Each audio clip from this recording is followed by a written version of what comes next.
Hey guys, welcome back to another video. Today we're looking at a motherboard a little bit different from what you generally see. There's tons and tons of them on the market. A lot of them are very gaming orientated, but Gigabyte have designed one that isn't. So this is their Creator Series Aero G, Aero G 1700, so Z690 for Intel 12 Gen. And we're going to have a little look. So they've kindly sent this over for a build that I'm going to be doing in the future, but there might be some people that are interested in the creator board. So hopefully, if you're one of those people, then this video is helpful for you. So let's run you through it. So the key things to know, we're using DDR5 on this board. Gigabyte do have loads of other boards that do support DDR4 should you want to carry on, or you've already got some from a previous build. But yeah, DDR5 is the way we're going to be going with this one. So we'll take the board out and set that to the side for the minute, and we'll look at the accessories that come with it. So fairly basic. We've got a Wi-Fi antenna. Is it magnetic? It is. This looks to be like a little speaker.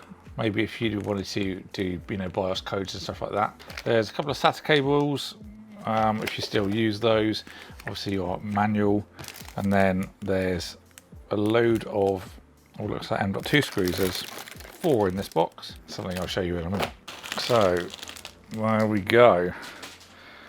Oh, it's very heavy as well. So let's run you through this. We've got a big old heatsink. This is probably pretty much the weight of it. It's the top left hand side that's got all the weight, but that means your VRMs are going to be very well cooled, and I love the matte black along the top as well.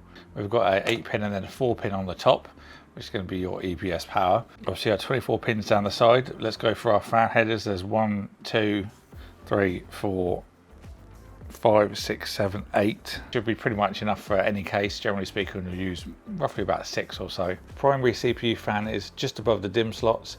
And then we've also got a addressable RGB and a standard 12 volt RGB, an addressable and another 12 volt down the bottom as well. So other things to cover off, we've got our front USB 3 port there. There's also USB-C. There's also 2 USB 2 ports on the bottom of the board, so useful if you've got a case with older USB ports, or you have an AIO that uses the USB 2 to control it. Bottom right, we've got all our front panel stuff. There's a reset switch on the motherboard, which is quite nice. There's also our Q flash button for the BIOS. We've also got some SATA ports should you want to use any external drives that aren't NVMe. So as I said, this is DDR5 on this motherboard. Up to 128 gigabytes as well. So generally speaking, the DIMMs are about 16 gig at the moment. So should you want to change them out for bigger ones as they come out in the future, then you can do that. I will be using some Kingston Fury RGB for this build. Further down the board, we've got our storage slots and also our PCI slots. This will support PCI Gen 5 as well when that comes out.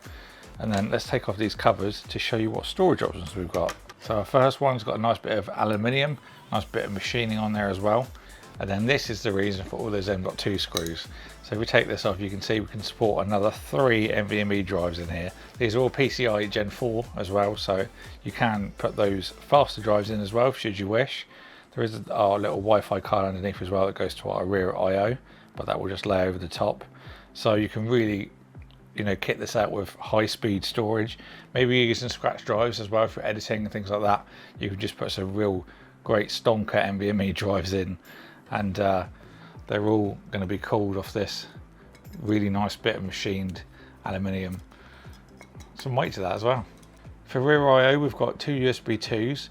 There's our Wi-Fi threads for the antennas. There's 4 USB 3.2s. There's a display port in, I'll explain that in a second. An HDMI port.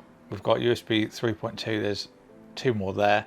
And then you've got 2 which are type C, 2.5 gig Ethernet, and then some simple audio down the bottom.